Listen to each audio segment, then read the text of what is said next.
마태복음 1장 1절. 마태복음 1장 1절. 마태복음을 왕으로 오신 예수님을 중심으로 삼습니다. 마태복음은 유대인의 왕으로 오신 복음, 그래서 왕의 복음이라 하고, 마가복음은 유대인의 종으로 오신, 인류의 종으로 오신 예수님, 종의 복음이라 하고, 누가복음은 사람이신 예수, 인간의 복음이라 합니다. 그래서 누가복음에서 예수님의 휴메니티, 민망히 여기셨다, 웃으셨더라. 예수님이 웃으셨다는 말씀은 누가복음에만 한 번 나옵니다. 민망히 안타까이 여기시고 예수님의 인간성에 대해서 누가복음이 강조합니다. 반면에 요한복음은 하나님이신 그리스도, 하나님의 신성에 대해서 가장 강조하기 때문에 요한복음에는 예수님의 출생기사, 어린 시절 이런 이야기가 일체 없습니다. 마태복음 1장 1절. 아브라함과 다윗의 자손 예수 그리스도의 계보라. 계보는 족보라는 얘기입니다. 전 세계에서 족보를 중요시하는 민족이 두 민족입니다. 우리 한국 민족이 족보를 아주 중요시하고 이스라엘 민족이 족보를 중요시합니다. 그래서 제가 여러 전에 하버드 대학을 갔었는데 하버드 대학 도서실 지하실에 족보 연구실이 있습니다. 거기에 가면은 이스라엘의 족보와 한국 족보를 다 가져다가 비치해 놨습니다. 나는 경주 김씨 경순왕 38대 손인데 내 이름도 있는가 뒤져봤더니 제 이름이 딱 들었더라고요. 굉장히 기분이 좋았습니다. 여러분, 우리가 그 족보를 중요시하는 민족이 가지는 특징이 있습니다. 그 역사성입니다. 역사성. 아버지의 아들, 손자 내려가면서 이어가는 문화의 전승입니다.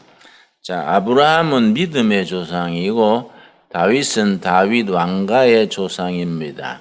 그래서 아브라함과 다윗의 족보다 그러고 2절 말씀. 아브라함이 이삭을 낳고 이삭은 야곱을 낳고. 초신자 때 성경 읽으려고 마태복음을 읽기 시작하면 낳고만 나오기 때문에 지루해져서 무슨 복음이 산부인과 복음이라 애만 낳냐. 낳고 끝나기 전에 잠들어버리고 덮어버립니다. 사실은 성경 읽는 그 깊이가 더해지면 마태복음 1장의 족보를 읽으면서 그렇게 은혜가 됩니다. 왜냐하면 구약의 인물들 낳고 사이에 나오는 그 이야기, 그 스토리를 다 묵상하면서 읽기 때문에 마태복음 1장을 읽으면서 구약 성경 전체를 한번 읽게 됩니다. 그래서 성경 읽는 깊이가 그렇게 더해지면은 잠깐 사이에 구약 성경을 한번 살피는 데는 마태복음 1장의 족보가 제일이다. 그렇게 말합니다. 자, 아브라함이 이삭을 낳고 이삭은 야곱을 낳고 여기에 영적인 차이가 있습니다. 구약과 신약의 차이입니다. 구약은 요셉이 110세에 죽고 여호수아가 110세에 죽고 모세가 120세에 죽고 구약은 계속 죽고인데 신약에 딱 들어가면 죽고가 사라지고 낳고가 나옵니다.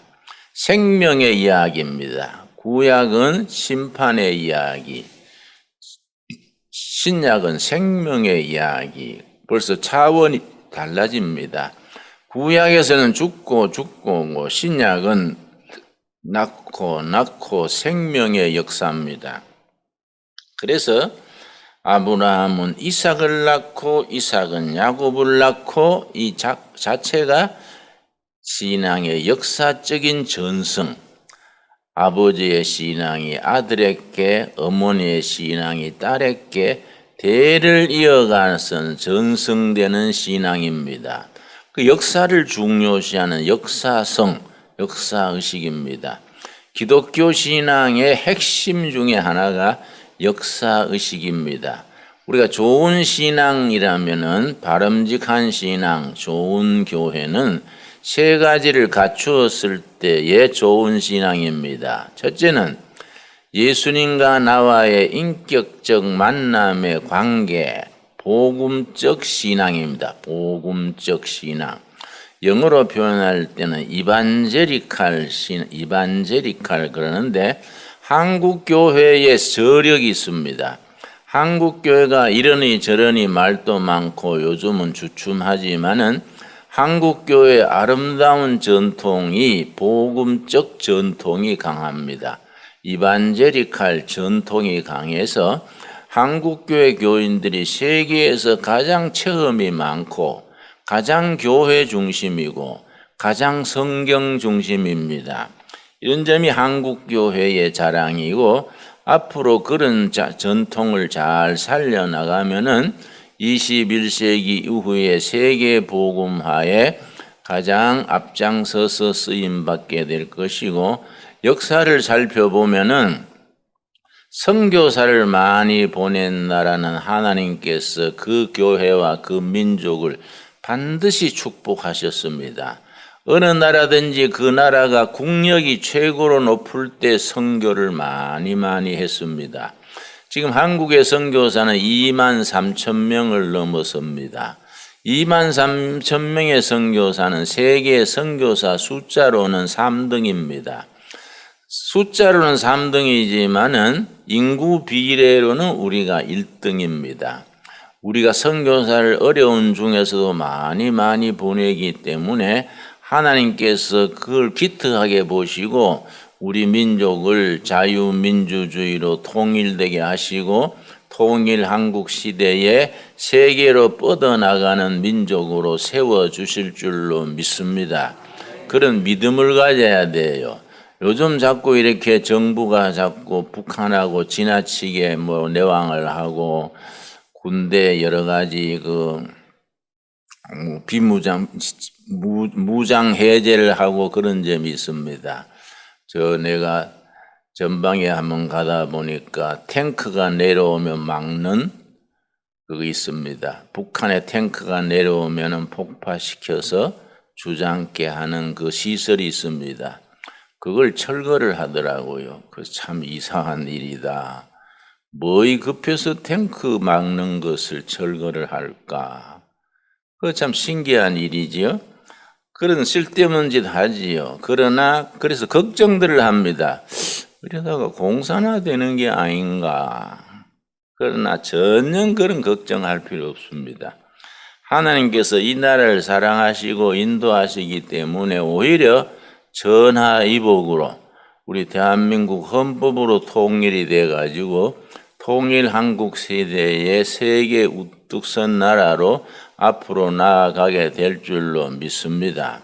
그렇게 우리가 믿고 그렇게 교회가 여러 가지 앞장을 서서 좋은 나라 만드는 일에 우리가 앞장을 서야 됩니다. 그러니까 신앙이란 것이 참 우리가 이 성경 말씀에 기초를 두고 건강한 사회, 건강한 교회, 좋은 나라 만드는 일에 앞장을 서야 됩니다. 그래서 좋은 신앙의 첫째는 복음적 신앙 고백이 분명해야 되고 두 번째는 교회를 소중히 여기는 교회여야 합니다. 이유여를 막론하고 교회, 예수님의 몸 되신 교회를 존중하고 섬기고 교회를 아끼고 교회가 참 중요합니다. 자기가 속한 교회에서 지성을 다해서 섬기는 것이 중요합니다. 그런데 우리가 신앙생활에 좋지 않는 단어가 있습니다. 예배 보러 간다. 예배를 보고 온다. 예배를 보는 게 아닙니다. 예배에 참여하는 것이고 하나님께 예배를 드리는 것이지요.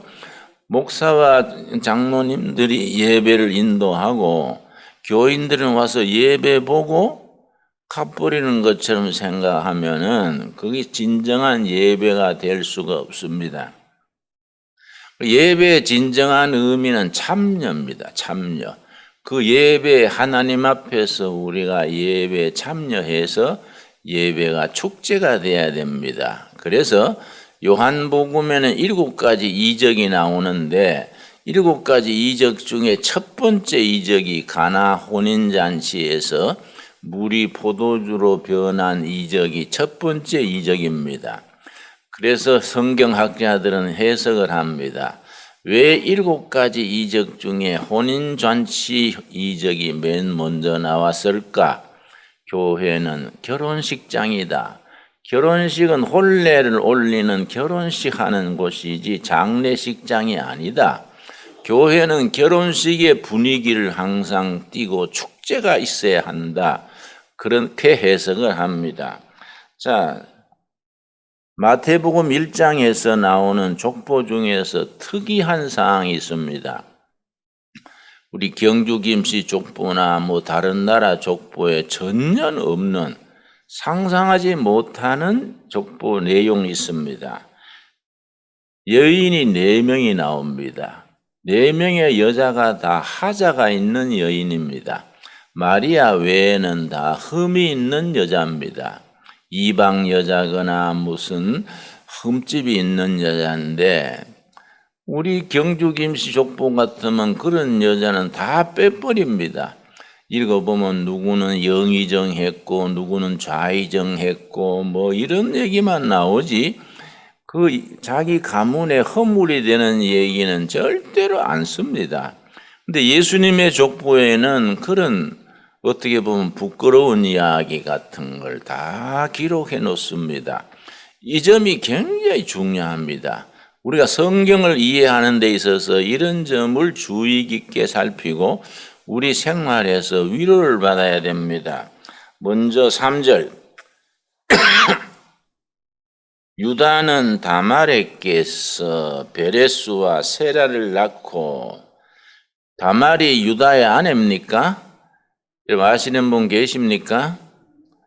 며느리입니다. 며느리. 시아버지가 며느리에게서 아들을 2을 낳았습니다. 어쩌다가 1명 낳는 건 또 몰라도 2번째 아들까지 낳았습니다. 여기에 아주 영적인 의미가 있습니다. 내가 어릴 때 경북 청송에 시골서 살았는데 아들이 군에 간 사이에 시아버지가 부엌에서 며느리 손을 잡았습니다. 며느리 겨울에 추운데 손스럽겠다고 아가야 그렇게 추워서 어떡하냐 하고 손을 잡아줬는데 그걸 동네 사람들이 보고 그 조씨 양반 동네라서 그걸 누가 보고서는 그걸 생피 붙었다 그래요. 시아버지가 며느리 손잡았다고 동네 아주 인민재판식으로 동네 아주 재판이 열려가지고 멍석말이를 했습니다. 멍석에 할아버지를 둘둘 말아놓고 온 동네 사람이 그리 밟고 지나가는 겁니다. 며느리 손잡았다고.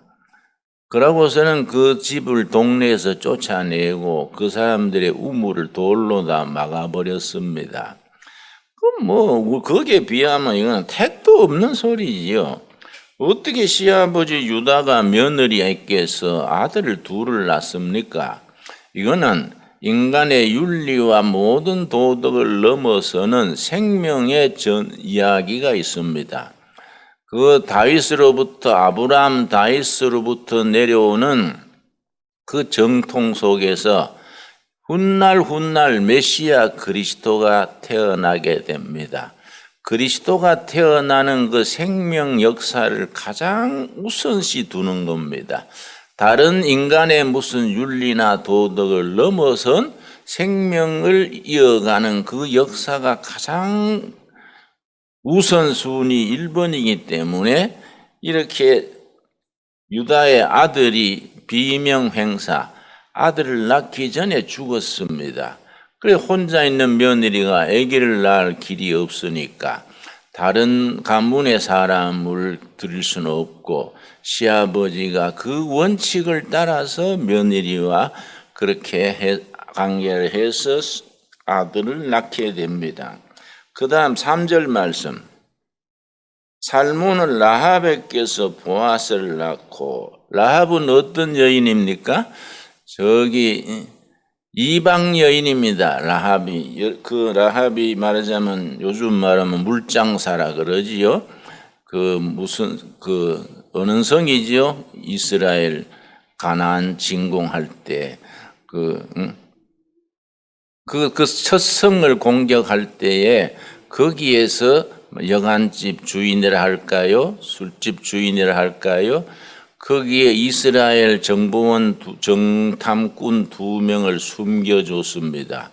그걸로 이스라엘이 그 성을 함락할 때에 그 사람을 살리고 보호해서 당당히 예수님의 족보에까지 올라갔습니다.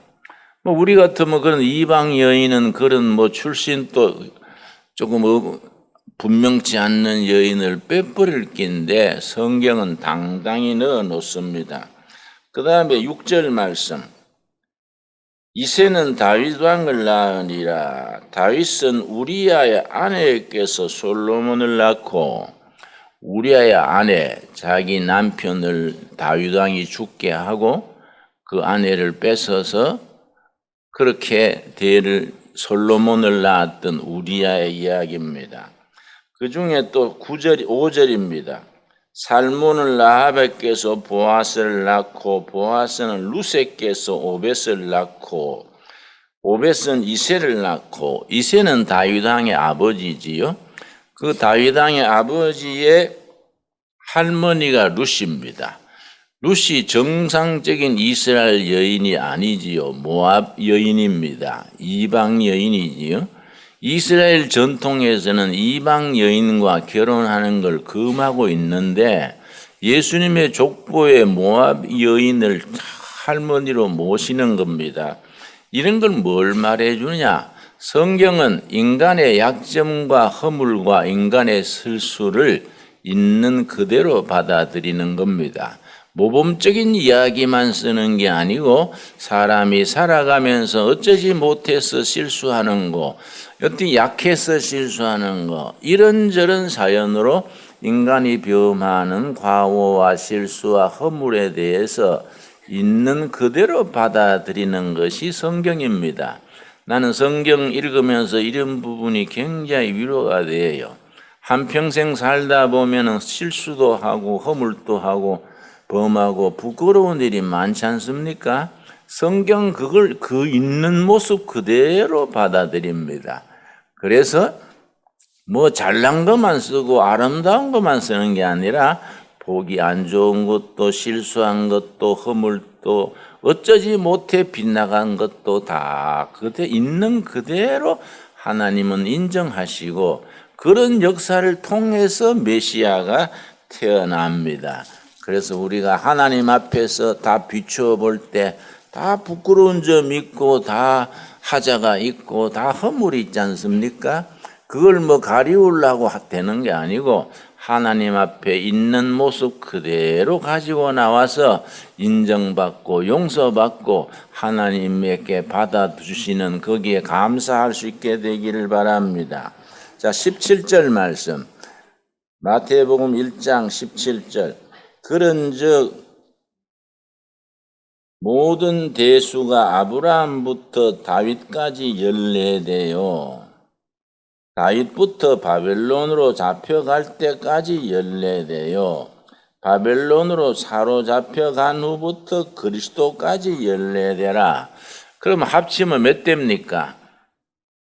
14을 3번 곱하니까 42지요. 42대에 걸쳐서 아브라함에서부터 42대째의 메시아 그리스도가 태어났는데 이스라엘 민족은 숫자를 굉장히 존중합니다.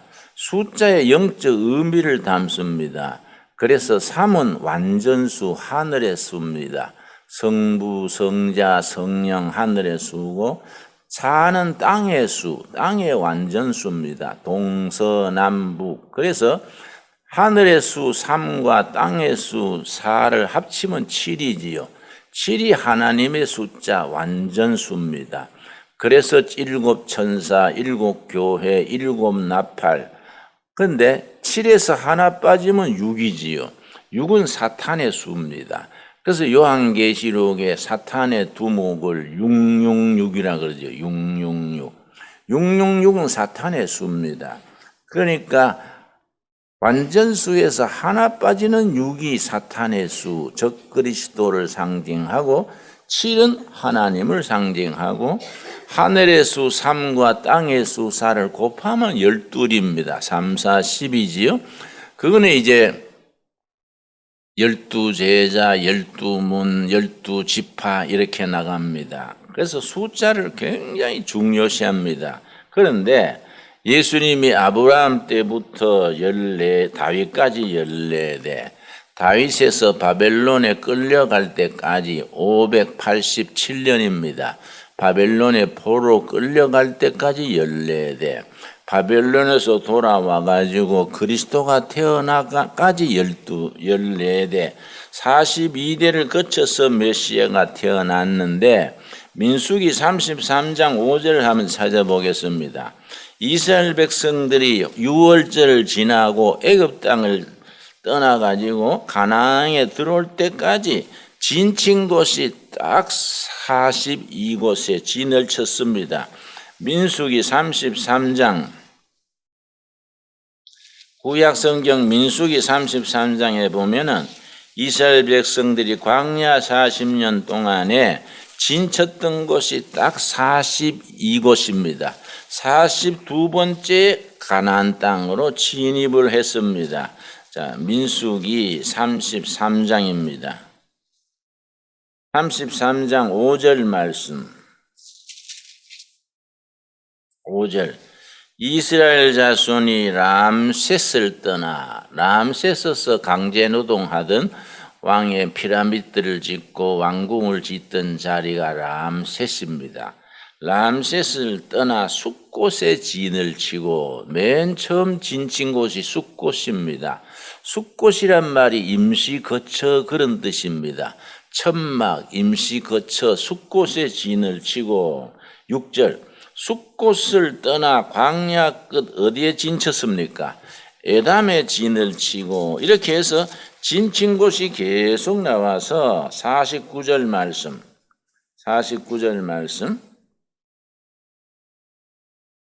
48절 아바림 산을 떠나 여리고 맞은편 요단강가 모압 평지에 진을 쳤으니 이 모압 평지에서 모세가 숨을 거두게 됩니다.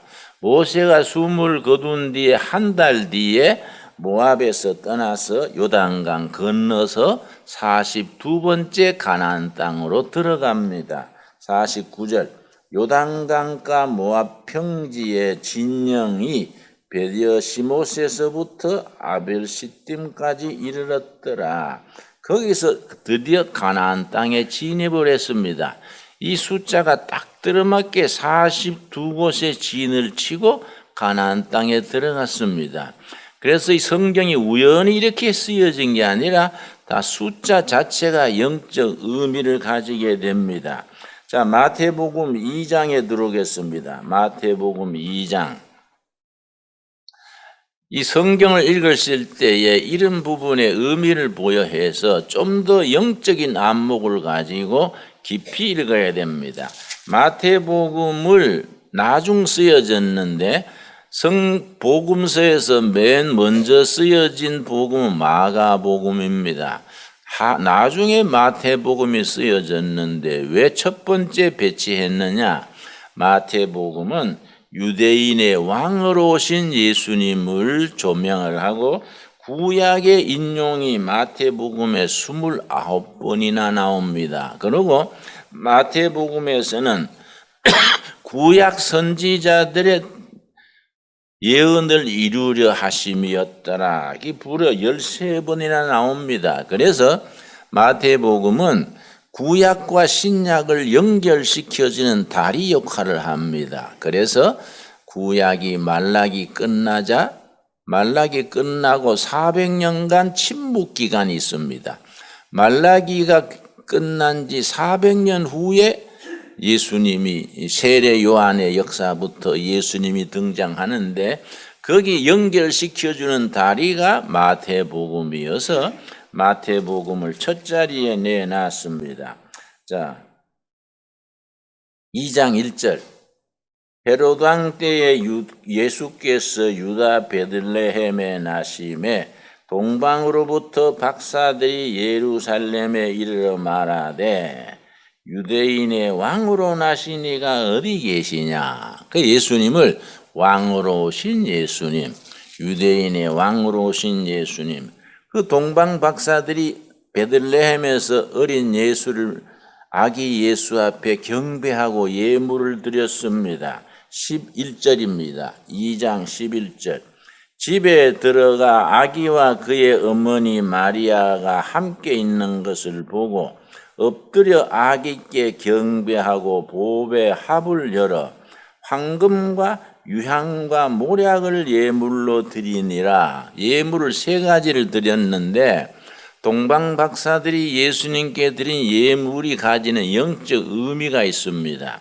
황금은 왕권을 나타내십니다. 왕이신 아기 예수께 드리는 예물이 황금입니다. 유향은 하나님을 드러낸 신성입니다. 신성.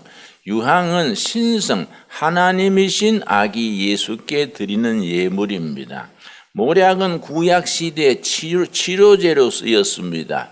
인간을 치료하시고 회복하시고 대속 고난을 받으셔서 인간을 구원하신 구세주 예수님을 나타내는 선물이 모략입니다. 그래서 그냥 우리가 성경 읽을 때에 황금과 유황과 모략을 드렸구나 그냥 지나치지 말고, 황금은 뭘 상징한다 그랬습니까? 유대인의 왕으로 오신 왕권. 유황은 뭐입니까? 하나님이신 그리스도. 모략은 뭡니까? 자신이 고난당하셔서 믿는 자를 구원하시고 치료하시고 회복하시는 구세주 예수님을, 메시아 예수님을 상징을 합니다. 그래서 우리가 성경 말씀 읽을 때에 그 구절 속에서 그 깊은 은혜를 받게 됩니다. 마태복음 4장에는 예수님이 광야에서 체험하신 광야 40일 기도가 나옵니다. 지금 우리가 10일 기도가 진행되고 있습니다만은 저는 40일 기도는 염두를 못 냅니다. 나는 빈민촌에서 선교할 때 하도 힘들고 어려워서 그만둘까 계속할까 그때마다 금식을 했습니다. 그래서 해마다 1월이면은 꼭 금식하는 것이 관례가 됐습니다. 처음에는 3일 금식하고 그 다음에는 5일 하고 그 다음에는 7일 하고 마지막에 열흘까지 했는데 나는 열흘 이상은 못하겠어요. 나는 열흘 이상 하니까 배고프 못하겠습니다. 그래서 우리 집사님이 보름 금식하겠다 그래서 내가 말렸습니다. 목사가 열흘 하는데 집사가 15일 하면은 그 소똥도 1000개가 있지 그거 너무하지 않냐. 사실은 그 사람의 모든 믿음의 수준이 열흘 적당한 것 같아서 그렇게 무리하지 마소. 그랬더니 그럼 목사님 나는 9일만 해야겠네요. 그래서 내가 서로 웃었습니다. 근데 지난해에도 우리 목사님 중에 장로님 중에 우리 교회를 떠났습니다마는 그 아들이 전도사님인데 42살이지요. 42살 된 전도사님이 개척교회 하다가 부흥이 안 되니까 40일 금식하다가 27일째 죽었지 않습니까? 알고 계시지요? 그래 죽어놓으니까 강구도 못 하더라고요. 그게 뭐 굶어 죽은 것도 아니고 순교도 아니고 금식하다가 27일째 죽었으니 그거 참 낭패지요. 내 친구 목사도 우리 신학교 동기생이 40일 금식하다가 38일째 죽었습니다. 그 장례식에 갔는데 그 참 딱하더라고요. 그래도 30 한창 나이에 금식하다 죽었으니 그거 뭐 사모가 넋을 잃고 있습니다. 근데 예수님의 40일 기도가 참 이거는 뭐 목숨 걸고 하는 거이지요. 특별한 환경에서 하는 거인데 우리 한국교회는 요즘은 좀 덜합니다만은 해마다 40일 금식하다가 죽는 사람이 꼭 몇 명씩 나옵니다. 우리가 이런 걸 좀 절제할 필요가 있지요. 나는 10일 금식이 딱 적당하다고 생각합니다. 그런데 우리가 참 금식 기도가 중요한데 금식 기도 중에 예수님이 3가지 시험을 받으셨습니다. 돌이 떡에 되게 하라. 저 예루살렘 꼭대기에서 뛰어내려서 시민들에게 칭찬 박수 받게 하라. 높은 산 꼭대기에서 만국을 너한테 줄 테니 절해라. 그래서 이제 돌이 떡이 되게 하는 것은 물질의 시험, 소유에 대한 시험, 높은 꼭대기에 뛰어내려서 예루살렘 시민들한테 박수 받는 것은 인기에 대한 시험, 명예에 대한 시험입니다. 높은 산에서 절에서 권력을 준다는 건 권력욕에 대한 시험입니다. 이 3가지가 인간 욕구의 근본입니다. 여러분 불교 같은 경우에 스님들이 뭐 결혼도 안 하고 옷도 뭐 먹물 옷을 입고 그 뭐 고기도 안 먹고 그 사람은 완전히 속세를 떠난 것 같은데 조계종 그 총무원 그거 선거할 때 보면 막 서로 되려고 칼부름이 납니다. 막 깡패를 동원해가지고 칼부름이 나고 그래서 인간의 마지막까지 남는 것이 명예입니다. 명예. 그럼 명예. 내 친구도 저 총회장 출마했는데 30억을 추고 떨어졌어요.